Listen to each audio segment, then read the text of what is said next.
बोलो सकट बाबा महाराज की जय हो। तिल ले लेते हैं थोड़ा सा, और फूल ले लेते हैं।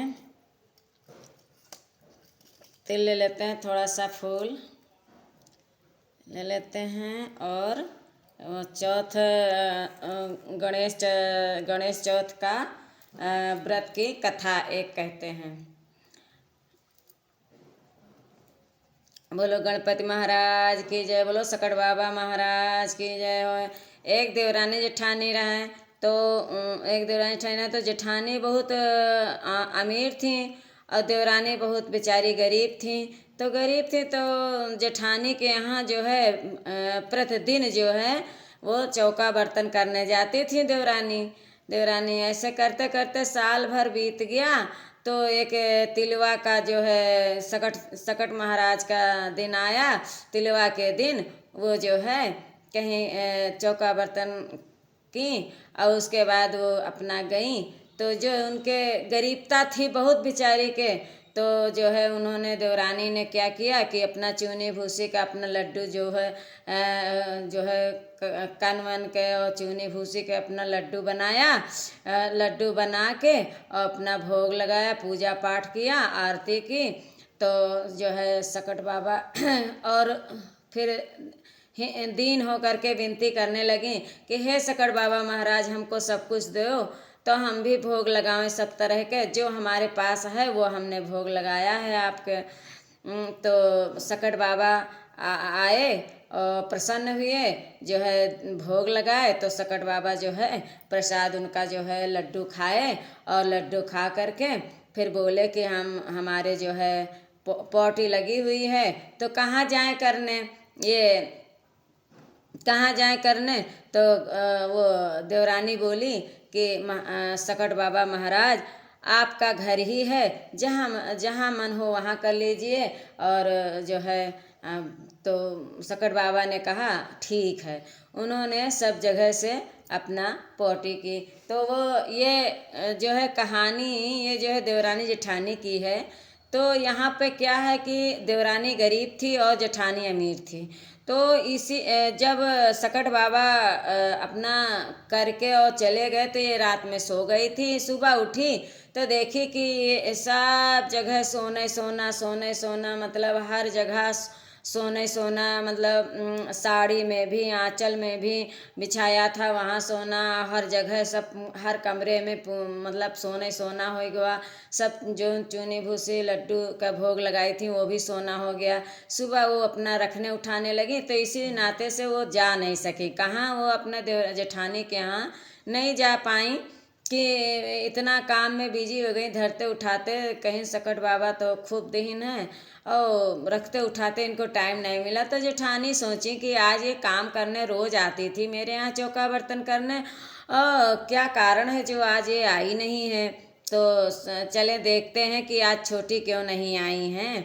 तो गई देखें कि मतलब जो है आज तुम गई नहीं, तो कहीं क्या करें दीदी, जो है हमारे यहाँ सकट बाबा आए थे और हमने भोग लगाया, चूनी भूसी का लड्डू बना करके जो हमारे पास था वो हमने भोग लगाया, पूजा पाठ विनती प्रार्थना की। और सकट बाबा ने कहा कि जो है ये देखो सब सोने सोना दे के गए हैं, सोने सोना जो है कहे हमारे पोटी लगी। तो हमने बताया कि भाई महाराज चाहे जहाँ करो, आपका घर ही है।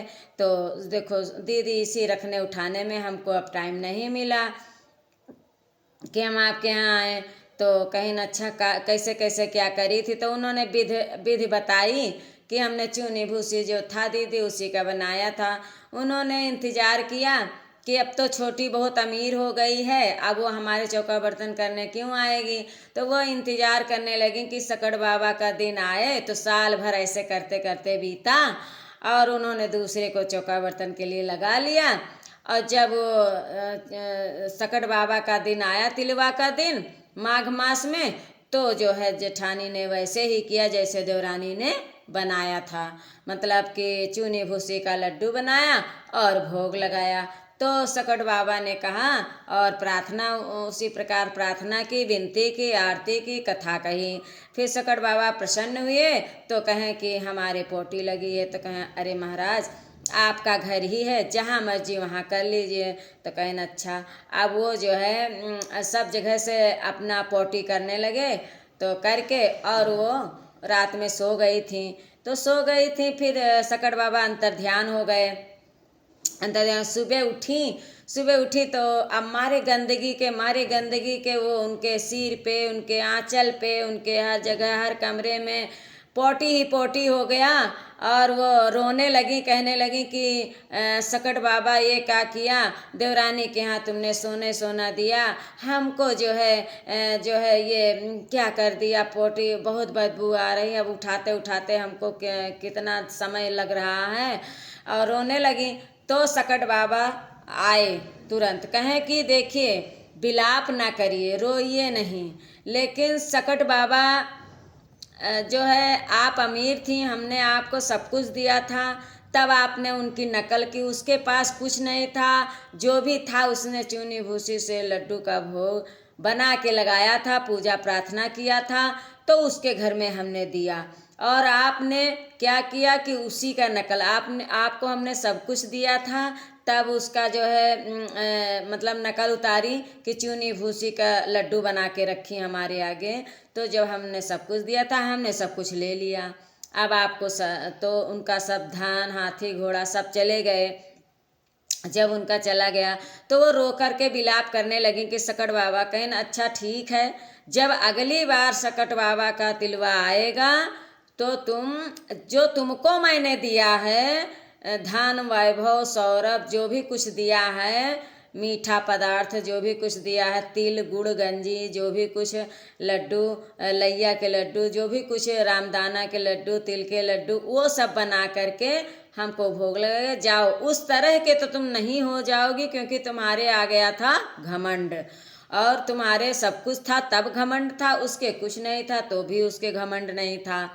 और जो है ठीक है, जाओ सब प्रकार से तिलवा का पूजा करना, और हम तुमको उसी प्रकार से, उतना तो नहीं कि जितना थी, लेकिन हाँ जाओ सुखी रहोगे, सब धन माया संपन्न रहोगे, और लड़का जो है सब परिवार बंधु से प्रेम से रहना, किसी से घमंड ना करना, बोलो जो है सारे मनोरथ पूर्ण होंगे, और किसी का कंपटीशन या किसी का नकल नहीं उतारना चाहिए, किसी की गरीबी पे उस तरह नहीं करना चाहिए। जो प्रभु ने हमको दिया है हमको भोग लगाना चाहिए। और इस कहानी से यही शिक्षा मिली है कि देवरानी जेठानी, अगर कोई गरीब है या अमीर है, उसको दे करके, बांट करके खाना चाहिए। परिवार में प्रेम भाव, सद्भावना की जो है प्रेम बनाए रखना चाहिए। और सकट बाबा तिलवा महाराज की जैसे सबको उनको सुखी किया, वैसे सबको सुखी करें, और सबके बाल गोपाल परिवार में संपन्नता, प्रेम, अमरता, अमर का बना रहे, प्रेम भावना बना रहे, सद्भावना बना रहे, और सबके लड़के बच्चे परिवार सब अमर रहें। सकट बाबा महाराज की जय, गणपत महाराज की जय। बोलो सच्चे दरबार की जय।